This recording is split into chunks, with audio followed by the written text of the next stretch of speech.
નમસ્કાર, ન્યૂઝ બુલેટિનમાં આપનું સ્વાગત છે। હું છું પંકજ। શરૂઆત મહત્વપૂર્ણ ખબરથી। સુરત જિલ્લામાં મોડી રાતથી ધોધમાર વરસાદ વરસ્યો। 24 કલાકમાં સૌથી વધુ 3.5 ઇંચ વરસાદ નોંધાયો છે। પલસાણામાં 2.5 ઇંચ, બારડોલી કામરેજમાં 2.2 ઇંચ વરસાદ થયો છે। સુરત શહેરમાં 1.5 ઇંચ અને માંગરોળમાં 1.2 ઇંચ વરસાદ નોંધાયો છે।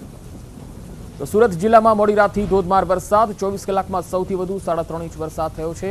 પલસાણામાં 2.5 ઇંચ, બારડોલી કામરેજમાં 2.25 ઇંચ વરસાદ થયો છે। સુરત શહેરમાં 1.5 ઇંચ અને માંગરોળમાં 1.25 ઇંચ વરસાદ નોંધાયો છે।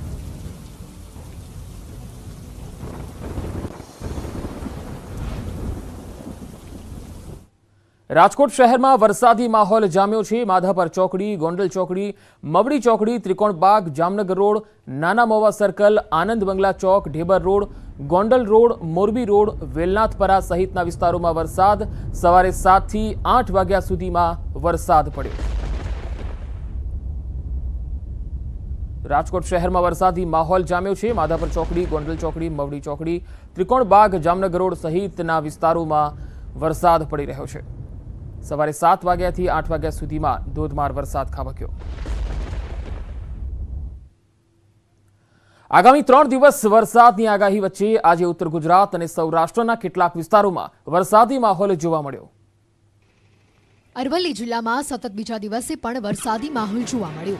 માલપુર તાલુકાના કેટલાક વિસ્તારોમાં સવારથી જ ધોધમાર વરસાદ ખાબક્યો હતો। ભારે વરસાદથી તાલુકાના રસ્તાઓ પર પાણી ફરી વળ્યા હતા, તો ગ્રામીણ વિસ્તારોમાં વરસાદથી ખેડૂતોમાં પણ ખુશીનો માહોલ જોવા મળ્યો હતો। તો આ તરફ સૌરાષ્ટ્ર કચ્છમાં વરસાદ યથાવત રહ્યો। રાજ્યમાં ભારે વરસાદને લઈને જેતપુરનો ભાદર એક ડેમ છલકાયો। ડેમમાં પાણીની આવકમાં સતત વધારો થઈ રહ્યો છે। છેલ્લા 24 કલાકમાં ડેમમાં 1.25 ફૂટ પાણીની આવક થતા ડેમની સપાટી 25.80 ફૂટે પહોંચી છે। ડેમમાં હાલ 18,167 ક્યુસેક પાણીની આવક થઈ રહી છે। વલસાડ જિલ્લામાં બીજા દિવસે પણ વરસાદી હેલી યથાવત રહી। વાદળછાયા વાતાવરણની વચ્ચે કેટલાક વિસ્તારોમાં છૂટો છવાયો વરસાદ નોંધાયો। વાપી આસપાસના વિસ્તારોમાં સારો વરસાદ જોવા મળ્યો। સુરત જિલ્લાના માંડવીમાં પણ ભારે પવન સાથે વરસાદ ખાબક્યો। માંડવીના વિસદાલિયા, સ્થવાવ અને માલધામાં ધોધમાર વરસાદ નોંધાયો। કચ્છના નખત્રાણામાં વીજળીએ 21 ઘેટાનો જીવ લીધો। મોડી રાત્રે કડાકા સાથે ભારે વરસાદ નોંધાયો હતો। તે સમયે વીજળી ત્રાટકતા ઘેટાના મોત થતા માલધારી સમાજ પર આભ ફાટી નીકળ્યું હતું। Bureau report, news 18 Gujarati.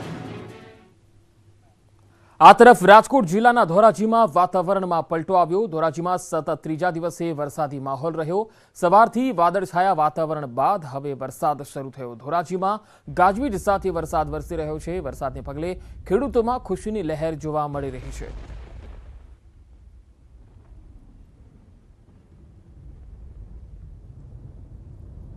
Dwarka જિલ્લામાં વરસાદી માહોલ જામ્યો છે। ખંભાળિયામાં ગાજવીજ સાથે ભારે વરસાદ પડ્યો। ધોધમાર વરસાદથી રસ્તા પર પાણી ભરાયા। ખંભાળિયામાં વીજળી ગુલ થતા અંધારપટ છવાઈ ગયો। તો દ્વારકામાં ખંભાળિયા વિસ્તારમાં ગાજવીજ સાથે વરસાદ પડ્યો। વીજળીના કડાકા ભડાકા સાથે વરસાદ પડ્યો। ધોધમાર વરસાદથી રસ્તાઓ પર પાણી ભરાઈ ગયા। વીજળી ગુલ થઈ જતા અંધારપટ છવાઈ ગયો।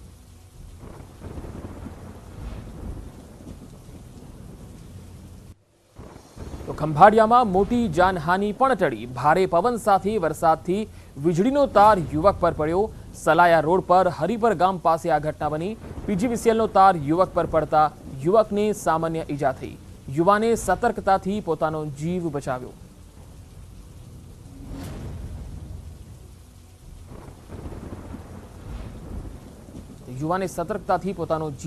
હતો। ખંભાળિયામાં મોટી જાનહાનિ ટળી। ભારે પવન સાથે વરસાદથી વીજળીનો તાર એક યુવક પર પડ્યો હતો। સલાયા રોડ પર હરિપર ગામ પાસેનો આ બનાવ। પીજીવીસીએલનો તાર યુવક પર પડતા યુવકને સામાન્ય ઈજા થઈ। યુવાને સતર્કતાથી પોતાનો જીવ બચાવ્યો હતો।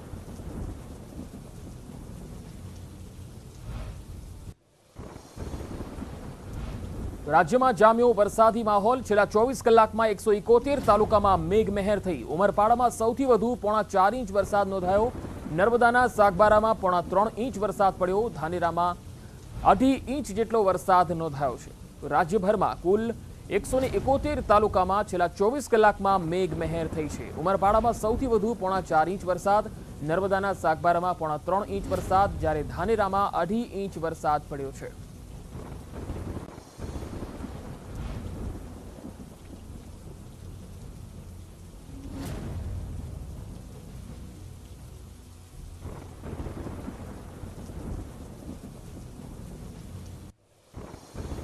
રાજ્યના 4 જિલ્લામાં ભારેથી અતિ ભારે વરસાદની આગાહી છે, જેમાં કચ્છ, દાહોદ, પંચમહાલ અને મહીસાગર માટે આગાહી છે।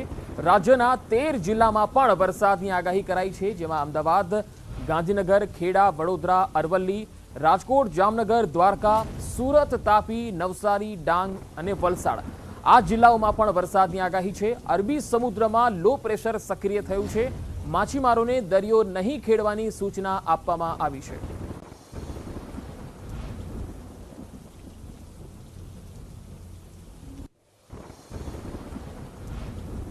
ગીર સોમનાથમાં દરિયાકાંઠા વિસ્તારોમાં ભારે પવન ફૂંકાયો। વરસાદી માહોલ વચ્ચે ભારે પવન ફૂંકાયો। 40 કિલોમીટરની ઝડપે પવન ફૂંકાયો। હવામાન વિભાગની ભારે વરસાદની આગાહી છે, ત્યારે ગીર સોમનાથ દરિયાકાંઠા વિસ્તારમાં પવન ફૂંકાયો। ભારે પવન વચ્ચે વરસાદી માહોલ જોવા મળી રહ્યો છે। 40 કિલોમીટરની ઝડપે પવન ફૂંકાયો।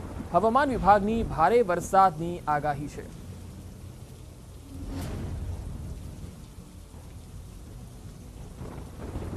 વધુ માહિતી સાથે સંવાદદાતા ગીર સોમનાથથી દિનેશ સોલંકી જોડાયા છે। દિનેશ, હાલ ગીર સોમનાથ જિલ્લામાં વરસાદી માહોલ છે, કયા કયા વિસ્તારોમાં હાલ વરસાદ પડી રહ્યો છે અને કયા વિસ્તારો એવા છે જ્યાં ભારે પવન ફૂંકાઈ રહ્યો છે?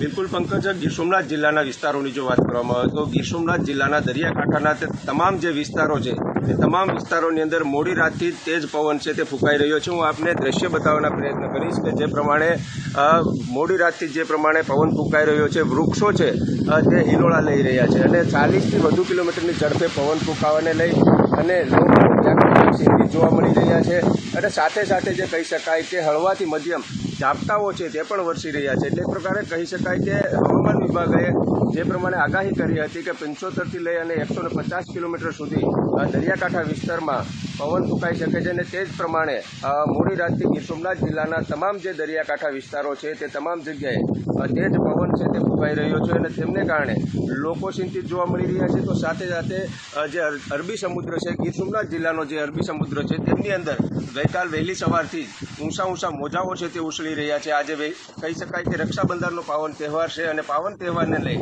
સહેલાણીઓ ખાસ બીચ ઉપર જતા હોય છે, પરંતુ આજે જે પ્રમાણે દરિયાની અંદર કરંટ જોવા મળી રહ્યો છે તેમને કારણે સહેલાણીઓ પણ દરિયા કિનારે આજે નહીં જઈ શકે। પંકજ, દિનેશ, દરિયા કિનારાના વિસ્તારો અને જે ગામો છે કે જે કાંઠાગાળામાં રહેતા હોય છે એ ગામમાં લોકોને જિલ્લા વહીવટી તંત્ર તરફથી કઈ સૂચનાઓ આપવામાં આવી છે, કારણ કે ભારે વરસાદની પણ આગાહી છે?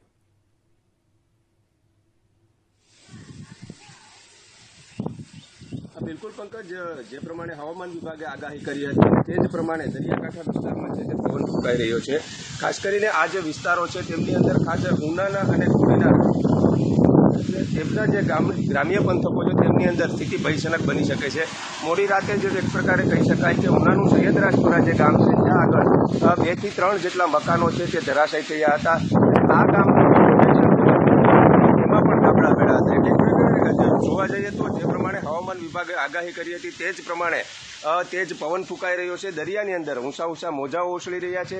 જોકે ગીર સોમનાથ જિલ્લા તંત્ર પણ એલર્ટ હતું। તેઓએ પણ અલગ અલગ જે ગામડાઓ છે, જે દરિયાકાંઠા વિસ્તારમાં વસતા લોકો છે તેઓને સૂચના આપવામાં આવી હતી, પરંતુ કહી શકાય કે જે પ્રોટેક્શન દિવાલો હોય છે, જે દરિયા કિનારામાં વસતા લોકો છે તેમના ગામડાની ફરતે જે પ્રોટેક્શન દિવાલો હોય છે તેમની જે ધરાશાયી થવાને કારણે તેમના ગાબડા પડવાને કારણે આ મકાનો છે તે ધરાશાયી થયા છે અને હજુ પણ કહી શકાય કે જે સૈયદરાજપુરા સહિતના જે કોડીનાર તાલુકાનું માઢવાડ ગામ છે તેમજ વેરાવળ અને સૂત્રાપાડા પંથકના જે દરિયાકાંઠે વિસ્તાર લોકો છે તેમાં ક્યાંક ને ક્યાંક ભયનો માહોલ જોવા મળી રહ્યો છે, કારણ કે 2 દિવસ પહેલા પણ સૂત્રાપાડાના લોઢવા ગામ ખાતે મિની વાવાઝોડું ફૂંકાયું હતું અને તેમને કારણે અનેક મકાનોના છપરા છે તે પણ ઉડ્યા હતા, તો વીજ પોલ પણ ધરાશાયી થયા હતા। પંકજ, જી દિનેશ, આભાર સમગ્ર માહિતી આપવા માટે। તો ગીર સોમનાથમાં વરસાદી માહોલ જામ્યો છે અને હાલ ભારે પવન પણ ફૂંકાઈ રહ્યો છે અને દરિયો છે એ પણ તોફાની બની રહ્યો છે। ઊંચા મોજા ઉછળી રહ્યા છે, જેથી જે પ્રવાસીઓ છે એ લોકોને પણ દરિયાની નજીક નહીં જવાની ચેતવણી પણ આપવામાં આવી છે। વહીવટી તંત્ર પણ સજ્જ દેખાઈ રહ્યું છે।